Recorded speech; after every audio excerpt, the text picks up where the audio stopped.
L'homme est une créature de Dieu si merveilleuse que son corps est le temple de son esprit, dans lequel il doit tout faire pour le glorifier.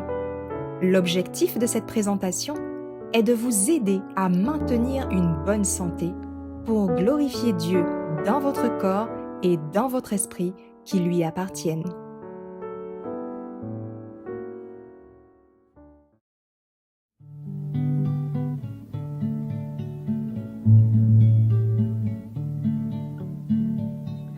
Pécheur, je voudrais te guérir. J'ai vu tes larmes, ta souffrance, mais pour avoir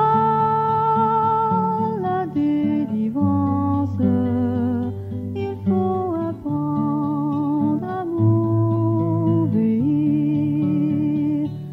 Voici, je me tiens à la porte, je suis ton maître et ton sauveur.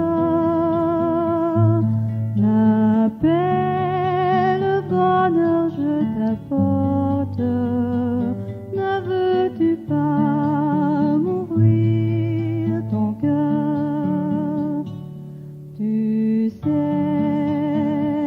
que je suis né pour toi, que pour toi j'ai donné ma vie.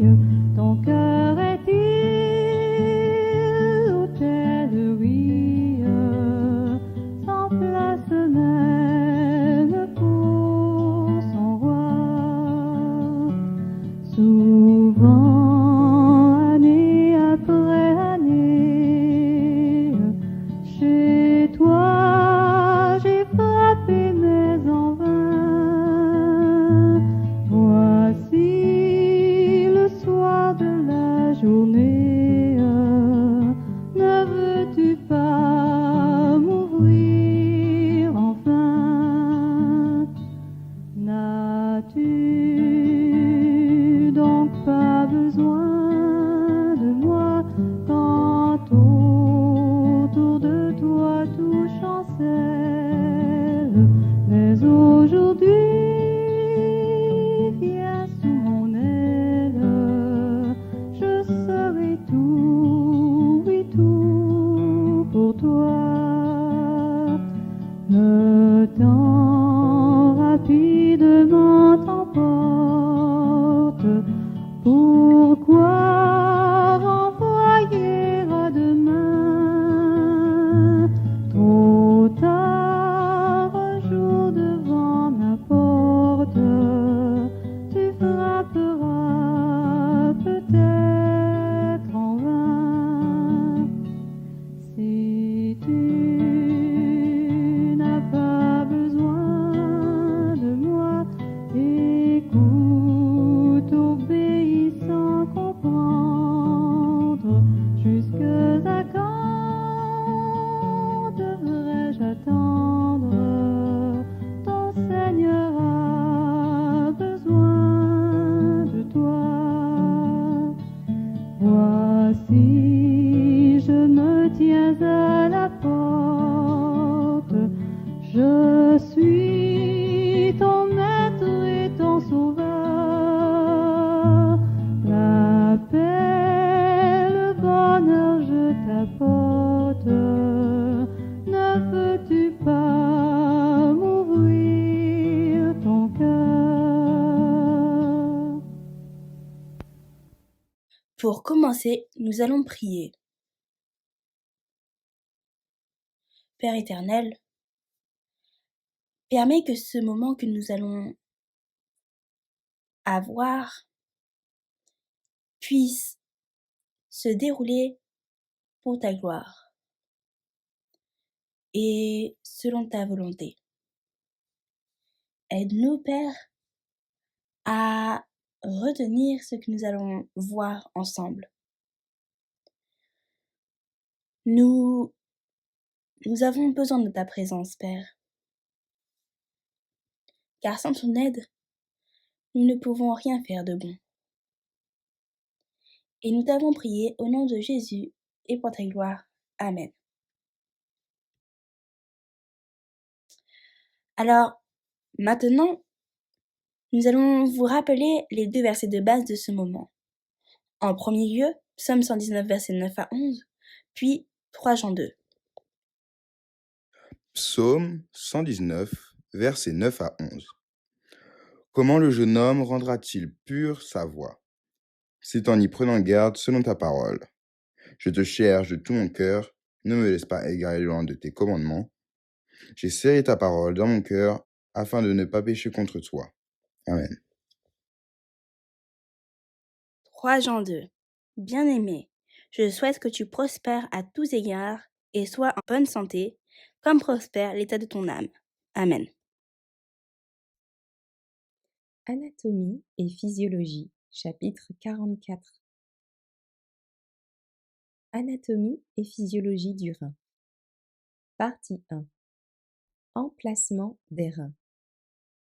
Les reins sont situés entre les niveaux des vertèbres T12, L03. Étant donné que les reins sont situés derrière le péritoine, ils portent le nom d'organe rétro-péritonéaux. Le rein droit est situé légèrement plus bas que le rein gauche, afin de s'adapter à l'emplacement du foie. Rein, vertèbre T12, vertèbre L03. Péritoine, le foie. Partie 2. Anatomie du rein. Chaque rein est constitué d'un cortex rénal externe et d'une médullaire rénale interne qui contient les pyramides de Malpighi, où a lieu la production d'urine. L'urine est canalisée dans les bassinets rénaux puis évacuée du rein. Cortex rénal, pyramide de Malpighi, bassinets rénaux. Partie 3. Histologie du rein. Les reins sont entourés par 3 couches de tissu, la capsule rénale interne, le fascia rénal externe, qui sont composés de tissus conjonctifs denses, irréguliers, et la capsule adipeuse intermédiaire, composée de graisse périrénale. Les reins sont composés du cortex externe de couleur plus claire, de la médullaire interne de couleur plus sombre, et d'un réseau de calices qui déverse l'urine dans le bassinet rénal en forme d'entonnoir. La partie principale du rein est divisée en plusieurs lobes rénaux de forme conique. Chacun est constitué d'une pyramide médullaire et du tissu cortical environnant. De l'épithélium simple tapisse les néphrons et les canaux dans le cortex et la médullaire, facilitant le transfert des matériaux entre le filtrat et le sang. En revanche, du fait que les calices menant au bassinet rénal sont revêtus d'épithélium transitionnel, une fois que le filtrat pénètre dans les calices, il se transforme en urine et n'est plus modifié davantage. Les calices, faisant partie du bassinet rénal, et le hile, contenant les vaisseaux sanguins et les nerfs, sont fixés par du tissu adipeux dans le sinus rénal situé en position centrale. Cette diapositive montre une coupe transversale d'un rein.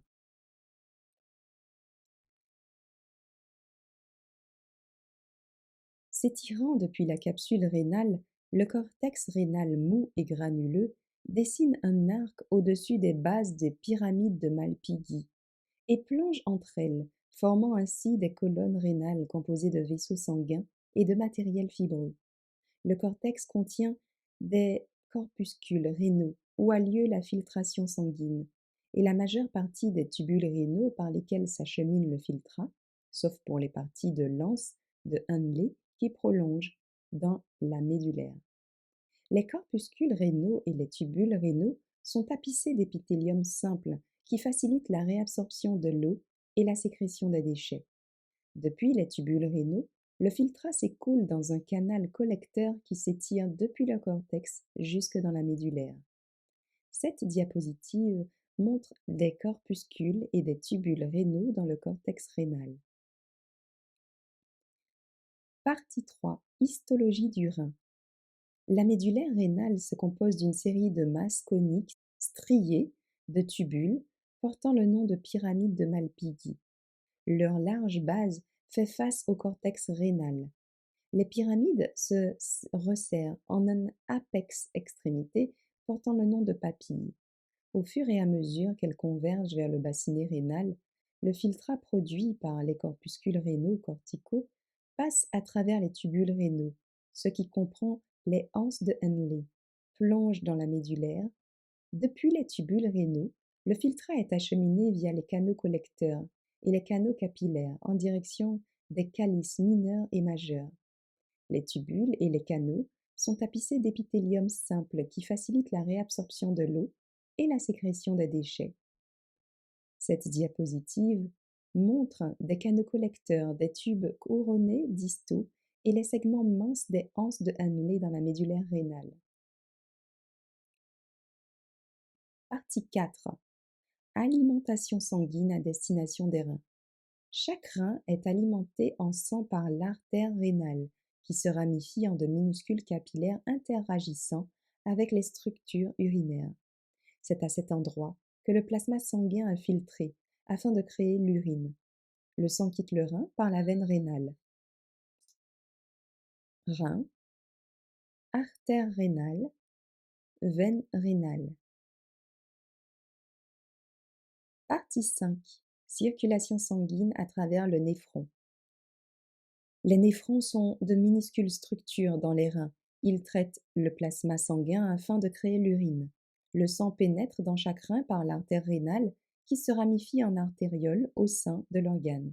Les artérioles délivrent le sang aux glomérules, un enchevêtrement capillaire au sein de chaque néphron.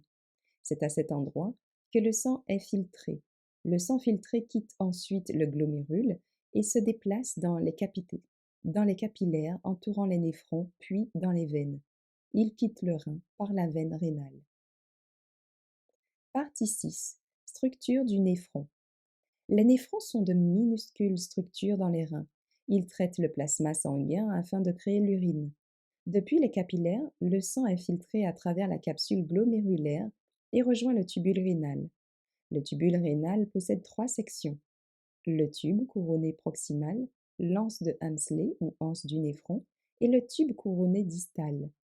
L'absorption et la sécrétion dans ces régions sont à l'origine de la production d'urine qui passe dans le tube collecteur et rejoint l'urétère.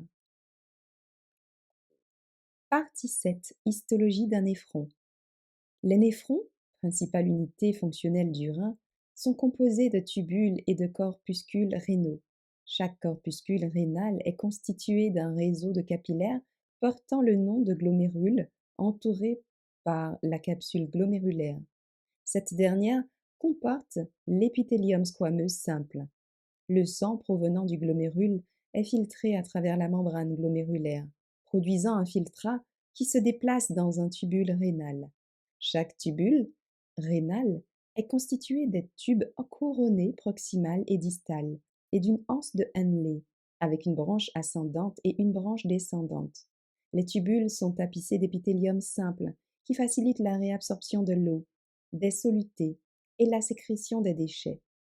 Cette diapositive montre un corpuscule rénal et des tubules rénaux.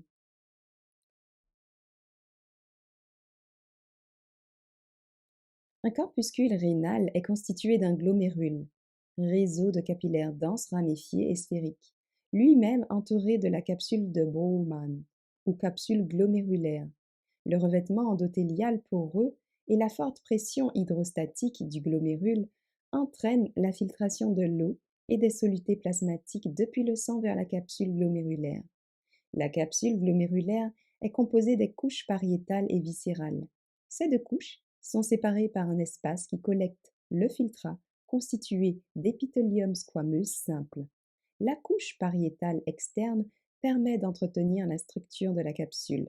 La couche viscérale interne poreuse est composée de podocytes, des cellules épithéliales ramifiées extrêmement spécialisées, qui filtrent le sang glomérulaire et produisent un filtrat qui s'achemine dans l'espace capsulaire puis le tubule rénal. Cette diapositive montre un corpuscule rénal. Les tubules rénaux sont tapissés de cellules épithéliales simples qui réabsorbent l'eau et les solutés filtrées dans la circulation sanguine et sécrètent les déchets, les médicaments, les ions en excès provenant du sang dans le filtrat. Le filtrat, issu du corpuscule, passe tout d'abord dans le tube contourné proximal, revêtu de cellules épithéliales cubiques simples dotées de bordures en brosse, microvillosités, qui augmentent considérablement leur surface. Le filtrat atteint ensuite l'anse de Henle, passant dans la branche descendante et la branche ascendante, segment mince, revêtu d'épithélium squameux simple. Le segment épais de la branche ascendante est quant à lui tapissé d'épithélium cubique simple. Enfin, le filtrat passe dans le tube contourné distal, revêtu de cellules épithéliales cubiques simples, comme celles du tube contourné proximal. Toutefois, ces cellules sont plus minces et ne disposent pas de bordure en brosse. Vers l'extrémité du tube contourné distal, dans le canal collecteur, l'épithélium cubique simple contient des cellules principales dotées de récepteurs pour l'hormone antidiurétique et l'aldostérone, ainsi que des cellules intercalaires qui régulent le pH du sang et l'équilibre électrolyte. Selon les besoins du corps, la sécrétion et la réabsorption dans les tubules rénaux peut être ajustée pour fabriquer une urine plus ou moins concentrée. Cette diapositive montre des tubules rénaux. Résumé. Partie 1. Emplacement des reins. Les reins sont situés entre les niveaux des vertèbres T12, L03. Étant donné que les reins sont situés derrière le péritoine, ils portent le nom d'organe rétropéritonéaux. Le rein droit est situé légèrement plus bas que le rein gauche, afin de s'adapter à l'emplacement du foie. Partie 2. Anatomie du rein.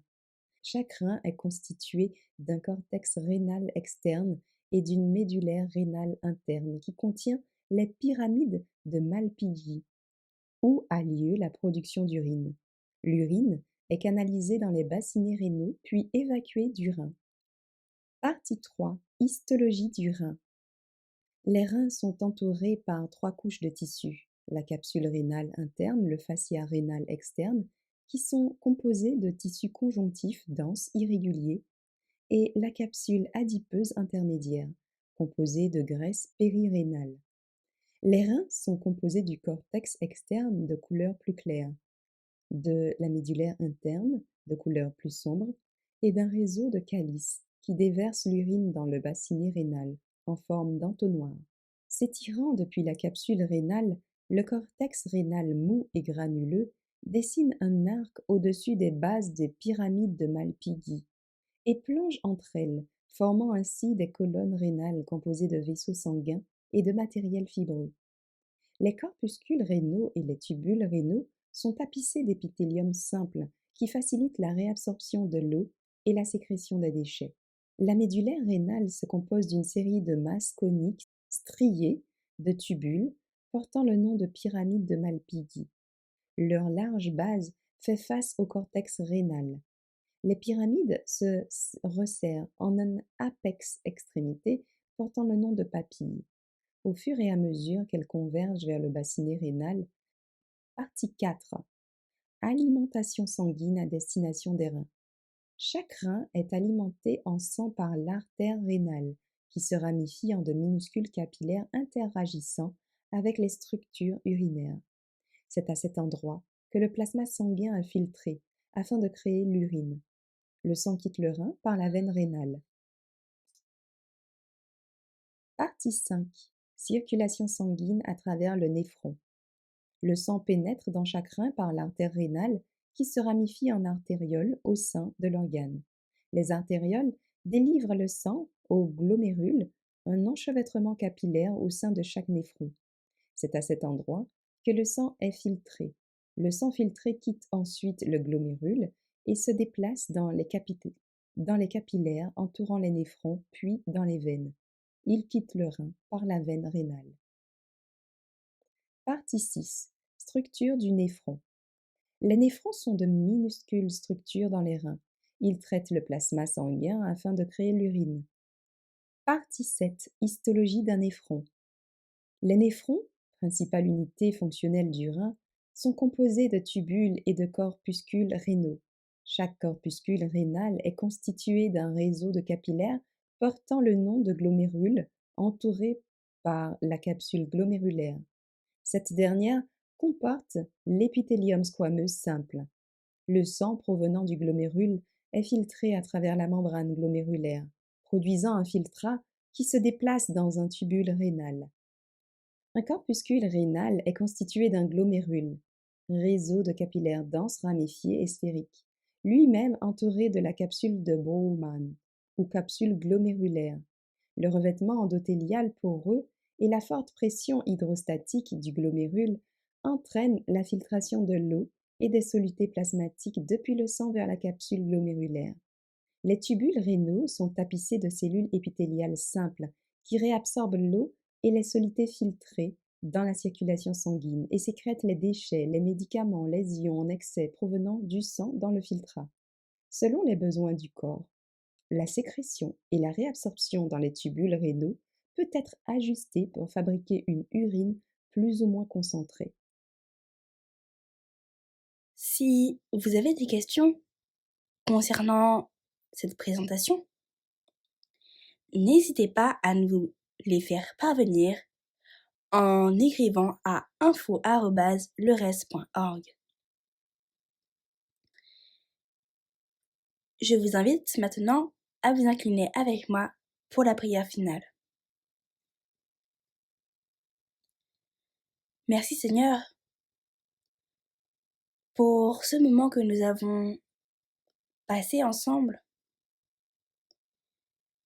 Merci d'avoir fait de nous des créatures si merveilleuses.